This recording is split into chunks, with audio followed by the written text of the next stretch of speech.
우리 사랑 믿음의 백성들 위해 하나님의 사랑과 하나님의 은총이 임하기를 바랍니다. 오늘 한 주간을 시작하는 월요일 아침, 오늘 주님의 말씀과 더불어 살아나가면서 주님과 동행하는 믿음의 복된 날이 되어지기를 바랍니다. 오늘 우리에게 주시는 하나님의 말씀은 요한복음 20장 1절에서 10절까지의 말씀입니다. 안식 후 첫날 일찍이 아직 어두울 때 막달라 마리아가 무덤에 와서 돌이 무덤에서 옮겨진 것을 보고 시몬 베드로와 예수께서 사랑하시던 그 다른 제자에게 달려가서 말하되 사람들이 주님을 무덤에서 가져다가 어디에 두었는지 우리가 알지 못하겠다고 하니 베드로와 그 다른 제자가 나가서 무덤으로 갈새 둘이 같이 다름질하더니 그 다른 제자가 베드로보다 더 빨리 달려가서 먼저 무덤에 이르러 구부려 세마포 놓인 것을 보았으나 들어가지는 아니하였더니 시몬 베드로는 따라와서 무덤에 들어가 보니 세마포가 놓였고 또 머리를 쌌던 수건은 세마포와 함께 놓이지 않고 딴 곳에 쌌던 대로 놓여 있더라. 그때야 무덤에 먼저 갔던 그 다른 제자도 들어가 보고 믿더라. 그런 성경에 그가 죽은 자 가운데서 다시 살아나야 하리라 하신 말씀을 아직 알지 못하더라. 이에 두 제자가 자기들의 집으로 돌아가니라. 아멘. 오늘 우리에게 주시는 주님의 말씀은 부활하신 예수님의 그날, 그 부활하신 예수님을 만났던 막달라 마리아에 대한 증언입니다. 11절에서 언급하듯이 같은 사건의 말씀인 마가복음 16장 9절에 보면 예수께서 안식 후 첫날 이른 아침에 살아나신 후 전에 7 귀신을 쫓아내어 주신 막달라 마리에게 먼저 보이시니 이렇게 기록되어져 있습니다. 우리가 이 구절을 통해서 두 가지 중요한 사건을 알 수 있습니다. 하나의 사건은 주님이 7 귀신을 그녀에게서 쫓아내어 그녀를 치료하셨다라고 하는 말씀입니다. 그를 해방시키셨다라는 말씀입니다. 또 하나는 부활하신 주님이 마리아를 먼저 만나보셨다라는 것입니다. 이 부활하신 예수님이 제일 처음 자신을 나타내 보여주신 사람이 바로 막달라 마리아였었습니다.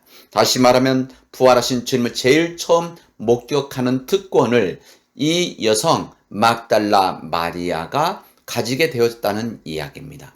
뿐만 아니라 한 걸음 더 나아가서 마리아는 부활의 주님을 제일 먼저 증거한 사람이었었습니다.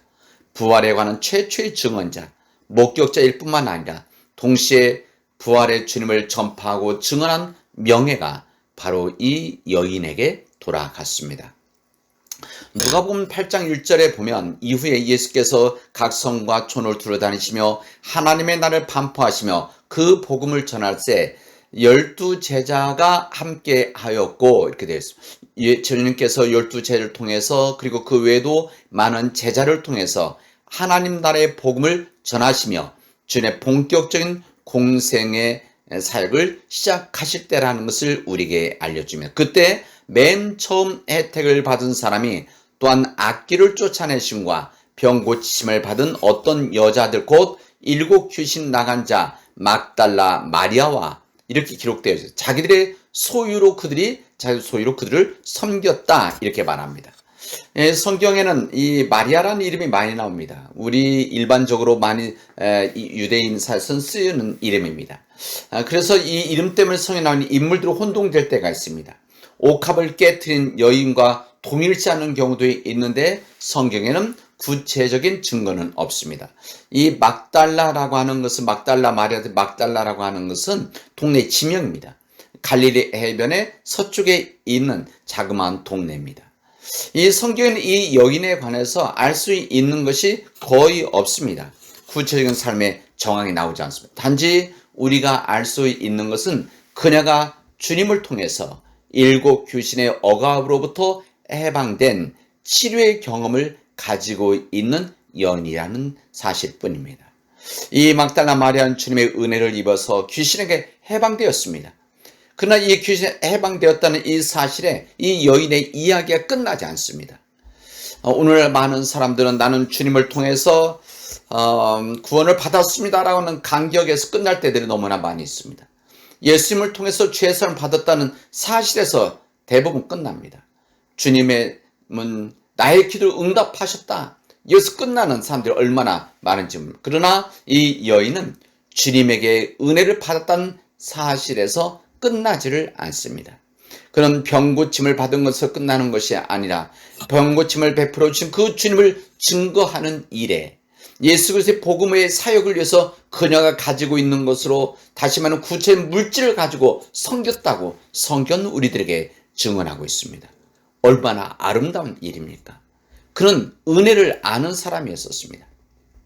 하나님의 은혜에 보답하기를 원하는 동기를 가지고 또 그 삶을 실제로 살았던 여인이라는 것을 우리가 이 말씀을 통해서 볼 수가 있습니다. 마가복음 15장에 보면 주님께서 운명하실 때 멀리서 바라보는 여자들도 있었는데 그 중에 막달라 마리아와 또 작은 야고보와 요새의 어머니 마리아와 또 살로메가 있었으니 되어져 있습니다. 무슨 말씀입니까? 이 말씀은 막달라 마리아와 함께 있던 이 여인들은 예수님 십자가 사건의 증인이었다, 이런 이야기입니다. 다시 말하면 주님께 십자가에 못 박혀 돌아가시던 그 순간 이 막달라 마리아는 거기에 있었습니다. 이것은 주님이 돌아가시던 그 순간에 주님을 버리고 멀리 떠났던 다른 많은 사람들, 그 모습과는 아주 대조적인 사실입니다. 예수님에게는 처음 많은 제자들이 그리스도를 따랐습니다. 주님의 말씀과 주님의 삶의 모습으로 제자들 가운데 많은 사람들이 물러갔습니다. 끝까지 함께 하겠다고 약속했던 베드로마저도 주님을 그 순간에 떠났습니다. 그래서 십자가에 달리신 주님은 한없이 고독했습니다. 사랑했던 제자들은 그 자리에 있지를 않았습니다. 그러나 그때 그 자리에 여인들이 있었습니다. 막달라 마리아는 주님께서 엘리 엘리 절규하시는 음성을 들었습니다. 사람들이 예수를 비웃는 모습도 그는 옆에서 들었습니다. 목마르다는 그분의 음성도 들었고 주변에 비웃는 소리도 그는 들었습니다. 그는 그럼에도 불구하고 예수님을 끝까지 따라왔습니다. 십자가 밑까지 주님을 따라왔습니다. 막달라 마리아가 예수님을 쫓는 일은 여기서 끝나지 않습니다. 마가복음 15장 47절 보면 때에 막달라 마리아와 요새의 어머니 마리아가 예수 둔 곳을 보더라 됐습니다. 이 막달라 마리아는 예수께서 돌아가시는 모습만 본 것이 아니라 어디까지 왔느냐면 예수님의 시신이 안치된 곳까지 와서 그 마지막 장면을 목격하게 되어집니다. 너무나 마음이 아팠기 때문에 그렇습니다. 요한복음 20장 1절은 안식 후 이른 아침 아직 어두울 때에 막달라 마리아가 무덤에 와서 돌이 무덤에서 옮겨간 것을 보고 이 여인은 어디까지 참았습니까? 이 내용을 보면 그는 빈 무덤까지 다시 찾아왔다는 말입니다. 그는 예수님의 시신이 어디에 안치되는 것을 확인하는 데서 그치는 것이 아니라 안식 후 첫날 이른 아침 아직 어두울 때에 빈 무덤 예수님의 무덤에 다시 찾아왔던 것입니다. 그리고 거기서 부활하신 주님을 처음으로 만나는 놀라운 은혜를 입었습니다. 이 막달라 마리아, 여기 참으로 어두운 길을 걷다가 삶의 한 모퉁이에서 만난 그 주님을 통해서 변화를 받아서 새로운 삶을 시작하게 된 막달라 마리아였었습니다. 그녀는 옛날처럼 많은 사람들 앞에서 손가락질을 당하는 정신병자 절망으로 허덕이는 그런 사람이 아니라 이제 세상을 변화시키며 하나님의 나라를 위해서 일하고 있는 이 놀라운 제자들의 무리 속에 끼일 수 있는 여인이 되어진 겁니다. 이 막달라 마리아, 받은 은혜가 많기 때문에, 받은 사랑이 있기 때문에 그 믿음 안에서 다시 주님께 돌아와서 그 주님을 위해서 헌신하고 마지막까지도 주님과 함께 하시는 그 은혜를 나누게 되어집니다. 주님을 만난 후 그 만남의 은혜만 받은 것이 아니라 그 부활하신 주님을 세상에 전하는 은혜를 받았는데, 우리 사랑, 우리 믿음의 교우들이 이런 은혜 가운데 살기를 바랍니다. 주님께서 우리에게 베풀으신 귀한 사랑과 은총, 이것이 끝나는 것이 아니라 그 받은 사랑과 은총을 가지고 이 받은 은혜를 사람들에게 나누는, 그 사랑을 나눈 믿음의 사람들이 되십시오. 그리고 끝까지 주님과 동행하는 믿음의 백성들이 되어지를 주님의 이름으로 축원하겠습니다. 다 같이 기도합시다.